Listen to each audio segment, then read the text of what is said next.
जिस तरीके से आप मोबाइल फ़ोन के नए-नए वर्जन लेते हैं, अब पौधों के भी नए-नए वर्जन आपको मुस्तकबिल में लेने पड़ेंगे। मैं हूं अदील इम्तियाज़ और आप देख रहे हैं तख्ती ऑनलाइन। जब दुनिया में एक वबा आई जिसे कोविड-19 कहा जाता है, तो लोग अपने घरों में महसूर हो गए और उस वक्त सबसे ज़्यादा बिकने वाली चीज़ों में से एक थे एयर प्योरीफायर, हवा को साफ करने वाले इंस्ट्रूमेंट्स। क्योंकि इंसान लॉकडाउन में था और वो ये चाहता था कि घर में ज़्यादा से ज़्यादा टाइम गुजारे और घर को भी सेहत अफजा बनाए। ये एयर प्योरीफायर जो कि बहुत से कंपनियों ने बेचे, बहुत बेसिक लेवल की हवा को साफ करते थे, उनमें से बहुत कम इम्प्योरिटीज़ निकालते थे। इस चीज़ को बिजनेस अपॉर्चुनिटी समझते हुए फ्रांस के एक स्टार्टअप जिसे नियो प्लांट्स कहा जाता है, उसने मुस्तकबिल के प्योरीफायर्स, एयर प्योरीफायर्स पर काम करना शुरू कर दिया। और आप जानते हैं ये प्योरीफायर्स क्या हैं? ये हैं पौधे जिनको इंजीनियर किया गया, क्योंकि ये French company bio engineering company है जो कि पौधों को इंजीनियर करती है। और इन्होंने सोचा कि ये नेचुरल कुदरती प्लांट्स लेंगे और उन्हें कुछ इंजीनियरिंग के बाद इस कदर बेहतरीन बना देंगे कि वो 30 पौधों के बराबर हवा को प्योरीफाई कर सकेगा और उन्हें लोग घरों के अंदर रखेंगे और फिर आहिस्ता आहिस्ता वो उनके नए वर्जन लॉन्च करते जाएंगे। मैं आपकी मुलाकात इनके ब्रांड से कराता हूं जिसे नियोपी1 कहा जाता है।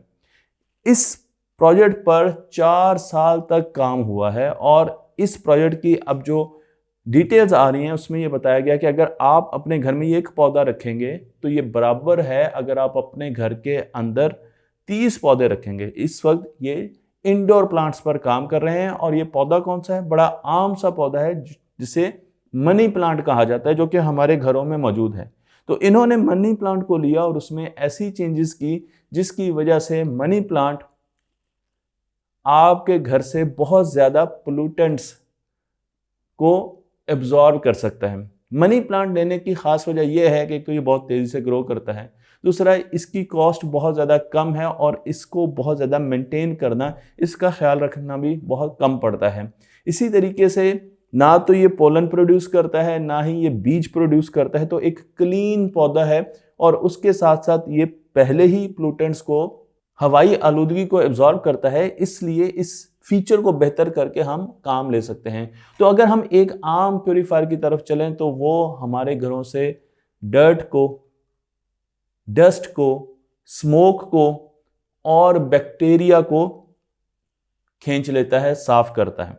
इसके पास जो एबिलिटी है, डर्ट, डस्ट, स्मोक और बैक्टीरिया की एबिलिटी है कि वो एटमॉस्फेयर से, फिजा से उसे ख़त्म करता है। लेकिन जो बहुत बड़ी पोल्यूटेंट हमारे घरों में मौजूद है उसे वॉक्स कहा जाता है।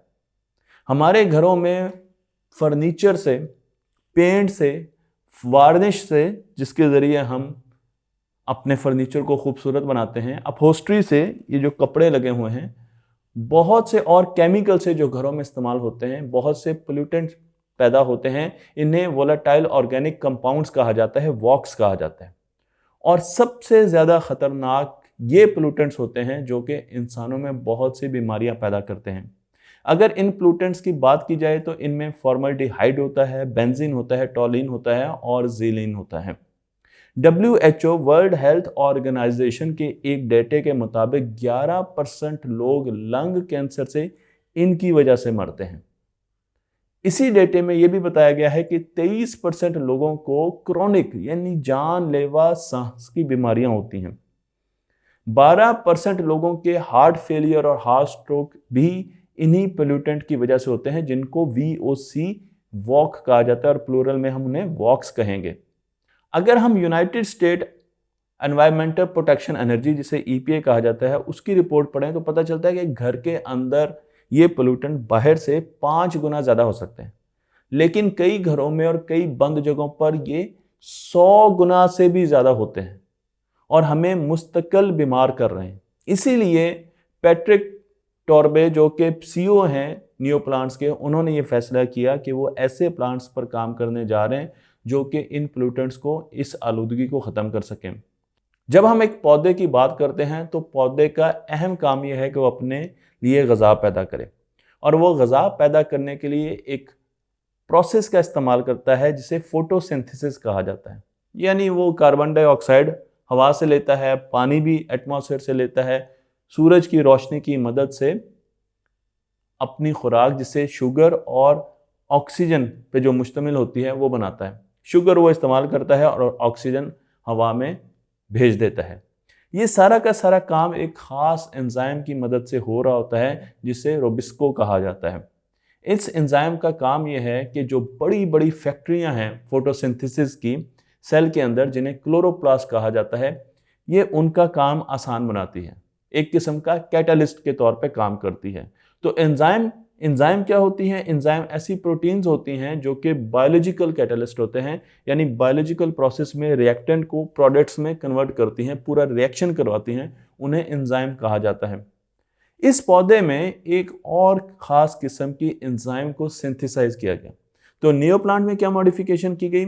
नियो प्लांट के जीनोम को एडिट किया गया, उसके सेल के जीनोमिक मटेरियल को एडिट किया गया और उसमें एक एडिशनल एंजाइम डालेगी। इस एंजाइम का नाम यहाँ पर नहीं दिया गया, लेकिन ये एंजाइम क्या करेगी? ये एक और मेटाबॉलिक पाथवे बनाएगी। मेटाबॉलिक पाथवे का मतलब ये है कि एक और प्रोसेस बनाएगी जो कि चीज़ों को, रिएक्टेंट्स को प्रोसेस कर सकता है और प्रोडक्ट बना सकता है। मैं आपको यहाँ पर मेटाबॉलिक पाथवे के बारे में बता रहा हूँ।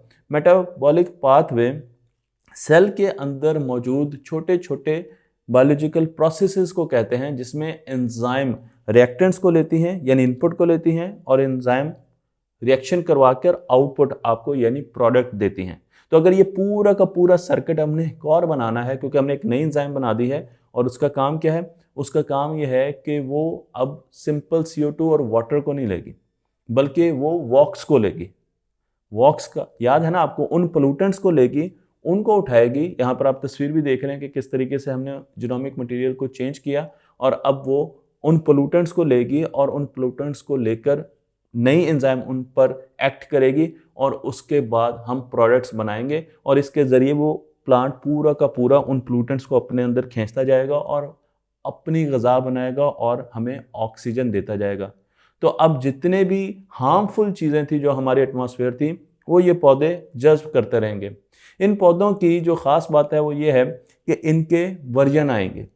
तो पहला वर्जन आ रहा है 2023 में, और उम्मीद है कि उसके कुछ सालों के बाद, शायद 1-2 सालों के बाद, इसका अगला वर्जन आएगा।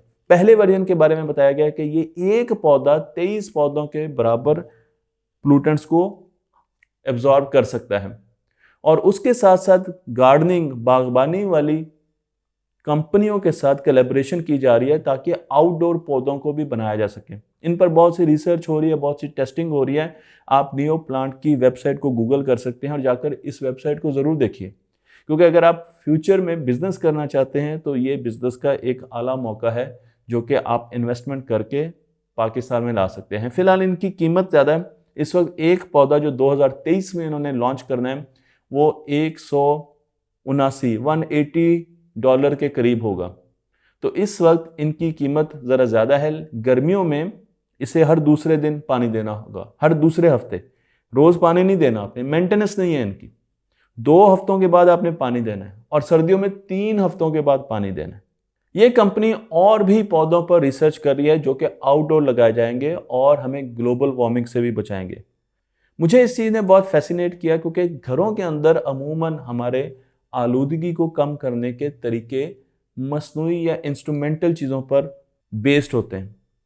हम कुदरती चीज़ों से घरों के अंदर पोल्यूटेंट्स को ख़त्म नहीं करते, लेकिन ये एक ऐसा तरीका है जिसकी वजह से हम घरों के अंदर पौधे भी लाएंगे, फ्रेश भी होंगे, ऑक्सीजन भी ज़्यादा मिलेगी, और उसके साथ साथ हम नेचुरल चीज़ों के साथ काम करेंगे। तो मुस्तकबिल के लिए ये एक बहुत अच्छा आइडिया है बिज़नेस का। आप इसके फ्रेंचाइज हो सकता है ख़रीद सकें, आप इनके साथ कोलैबोरेट कर सकते हैं, हमारी यूनिवर्सिटी इनके साथ कोलैबोरेट कर सकती हैं। ऐसे प्लांट हम यहाँ पर भी बनाएं, हम पाकिस्तान में बनाएं और अपने घरों में भी लाएं। तो मुझे उम्मीद है कि ये लेटेस्ट इन्फॉर्मेशन आपको पसंद आई होगी। तख्ती ऑनलाइन को लाइक कीजिए, शेयर कीजिए और इस इल्म को दूसरों तक पहुँचा दीजिए।